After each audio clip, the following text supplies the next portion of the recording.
Hey everyone, it's Zara, and I'm back to film my reading journal for the month of September. Apologies that this is going up so late. Our whole family was sick last week with colds, and so my voice just was not in a position to be chatting and filming this video, and so I decided to film it this week once I was feeling better. But anyways, my reading for the month, I did read every single day, averaging about 2 hours every day, a lot of green in that 2 to 4 hour range. Then looking at what I read this month, I read 7 books total, 2,344 pages, and my favorite book was the Happy Ever After playlist.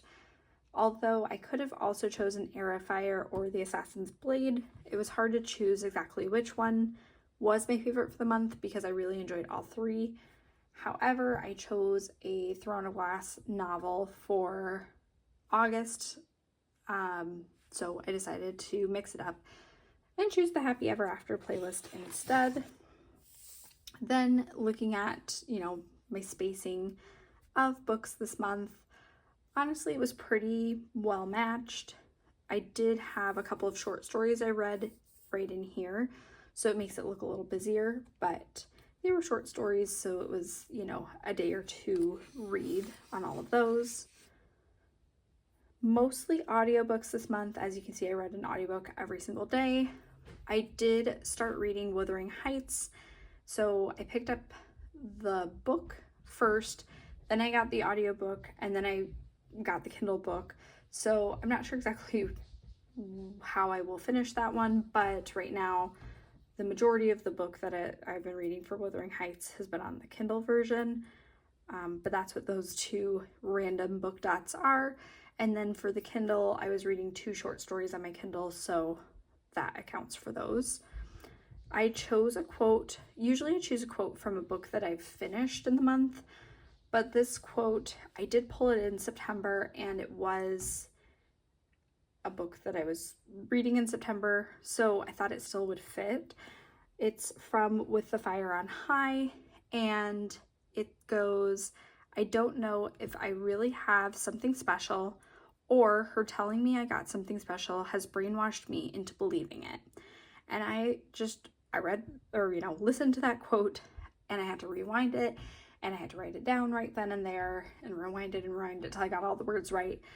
I really liked that quote because, it's basically someone telling you that you're special, someone telling you that you've got something special, you've got a talent, and, you think that you're special because of that. And, having a daughter, raising a daughter, thinking about how she's going to grow up and who she's going to be at some point, I want her to feel special, and I want her to feel loved, and I want to tell her these things. And so this just really, really got me, that, just telling someone that they're special really can make a difference. So, pulled it. So even though we're not really going to be talking about With the Fire on High this month, we'll talk about it in October when I finished it. This quote really resonated with me, and it was near the beginning of the book, so I did pull it in the month of September. I'm still working on Wuthering Heights, With the Fire on High, and Life's Too Short, at the ending of the month of September. So those will be hopefully discussed in October. I did do well on my bingo. I mostly pull from challenges, yearly or monthly challenges from the back of my reading journal. And I did well on some of my monthly catch up because I got behind this summer when I wasn't reading as much. And then my priorities for this month, I was successful in reading each day. I read more than 6 books, and I did a good job on catching up with my challenges. There's still a couple that I need to finish in October, but overall I made great progress, so I crossed it off as being a success for September as well.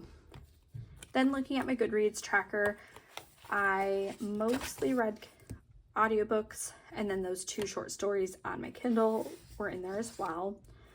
So 7 books total, which was the same as August, and even the page count was very similar despite having 2 very short stories in the month of September.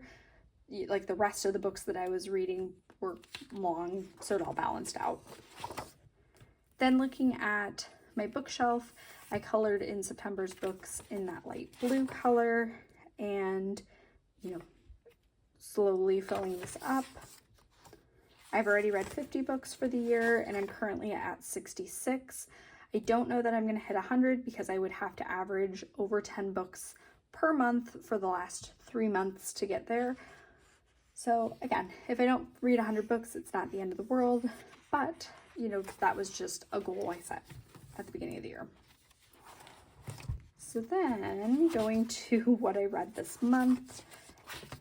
First off, I read Heir of Fire, and Heir of Fire is book number 3 in the Throne of Glass series. So I won't go too far into it just because I don't want to spoil anything, but you get more backstory from characters. You have multiple points of view, so you follow, you know, a few different adventures, a few different people. I feel like there was, you know, a lot of new characters introduced. You also had witches really being introduced in this story. You had a brief encounter with a witch in Crown of Midnight, but in Heir of Fire, there's like a whole point of view from a witch. So that was just interesting. And yeah, just that, you know, I got a lot of backstories. It felt very action-packed, and I wanted to, you know, keep reading. So 5 stars on that one.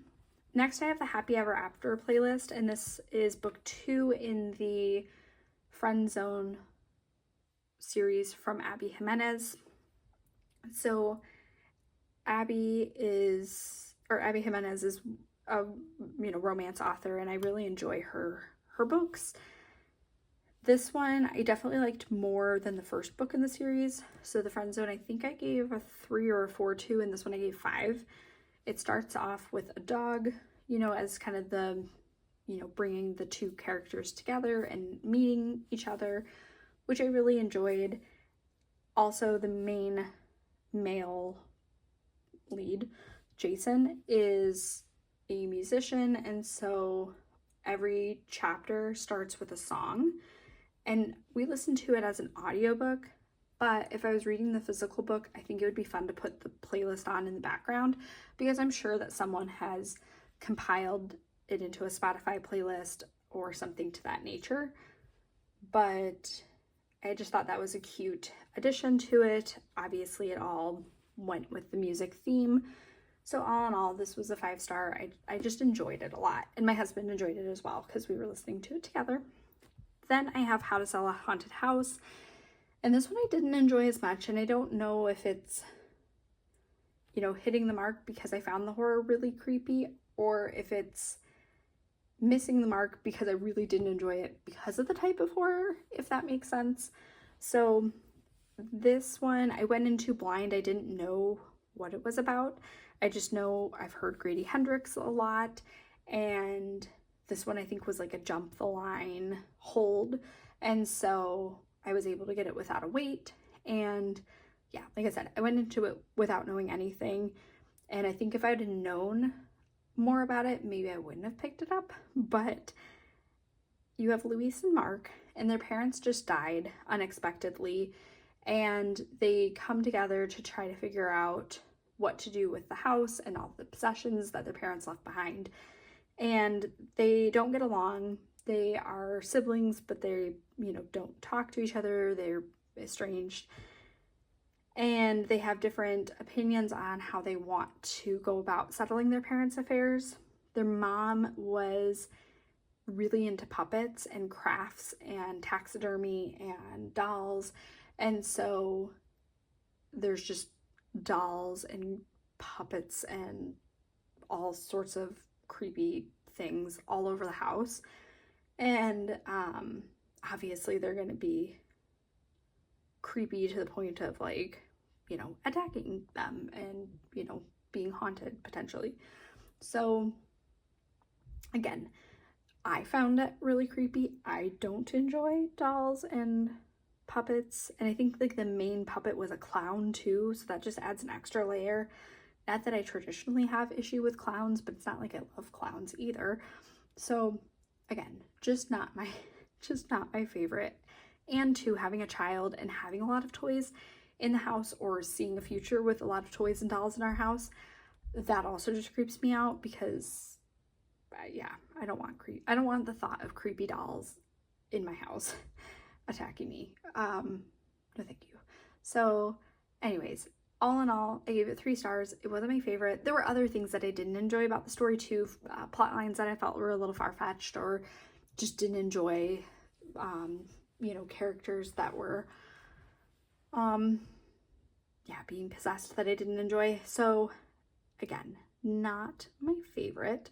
3 stars, and I think this was my first Grady Hendrix, so I think I'd still pick up others from him, because there's other ones that I think plot-wise sound more interesting to me, but this one was not my favorite in multiple ways.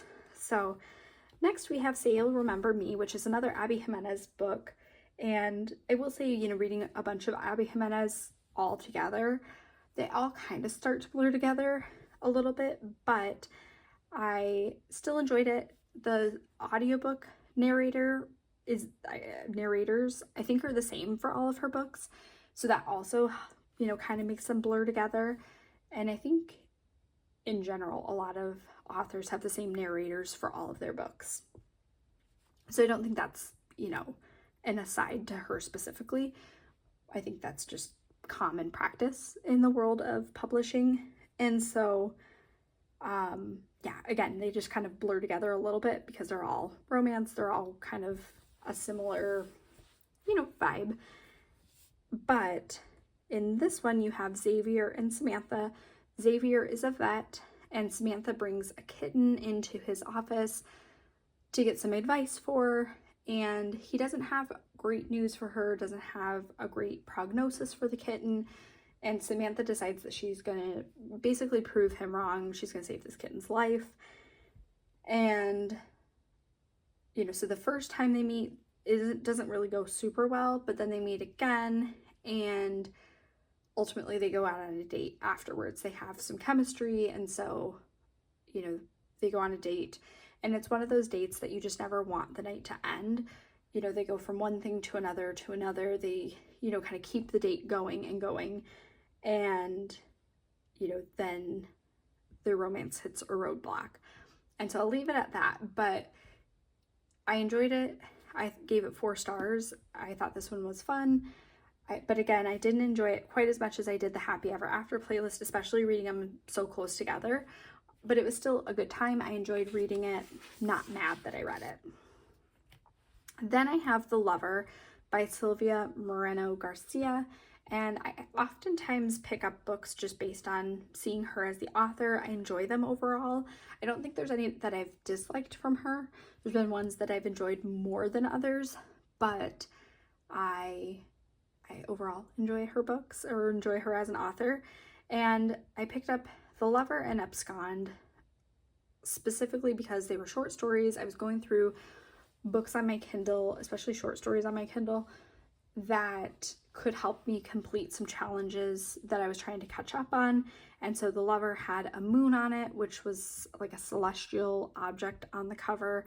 And then Abscond I picked up because it had foliage on the cover.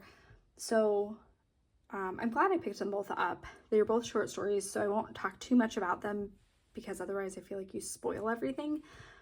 But in The Lover, you have Judith, and she has never been really the favorite. Like, her grandmother preferred her sister. Her sister's kind of mean to her.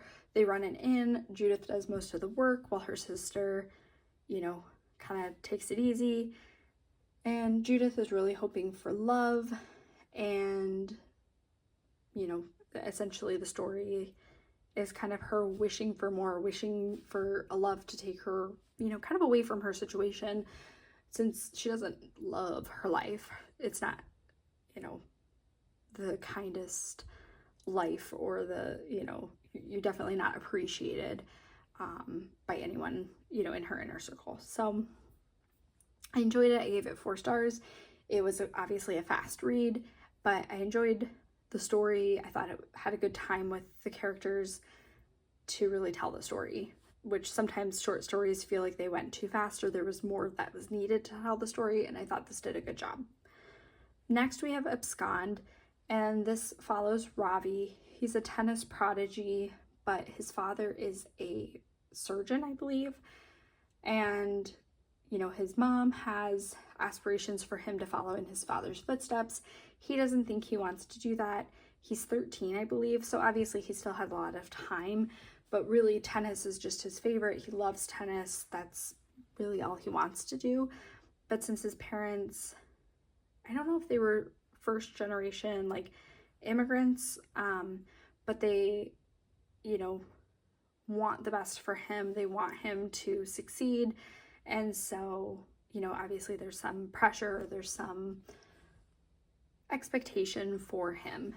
And so, and then, you know, kind of life takes an unexpected turn, an unexpected detour, and, you know, that's where the story goes. So I enjoyed Abscond. It was definitely more of like a family drama, a little bit more serious of a topic, but it was a good one. I enjoyed it, and I gave it 4 stars.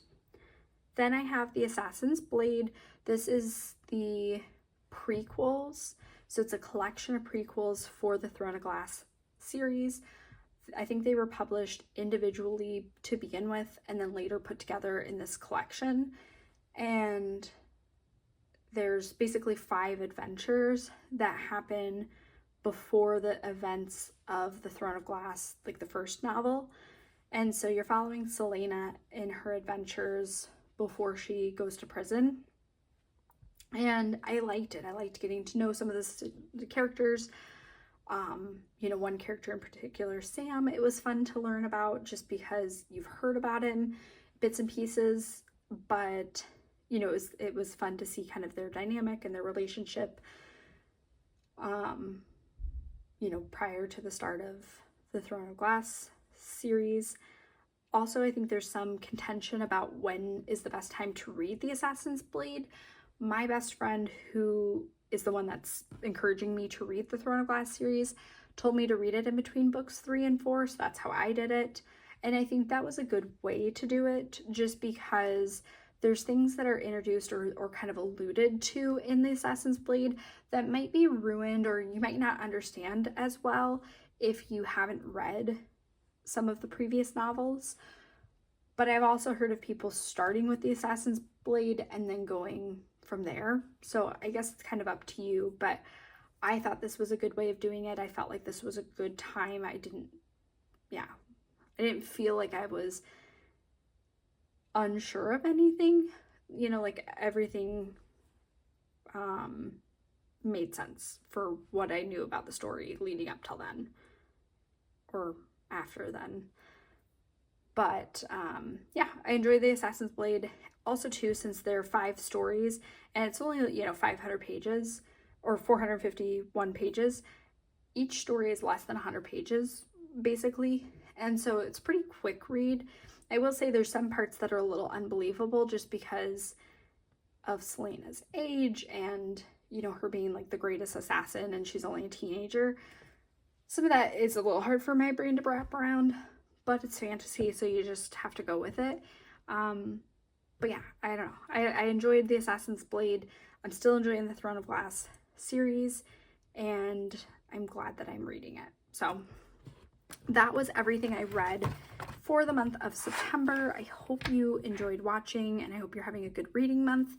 I will catch you here very shortly in a couple of weeks to go over October. Yeah, and we'll see how the rest of the fall goes. Thanks for watching. Bye.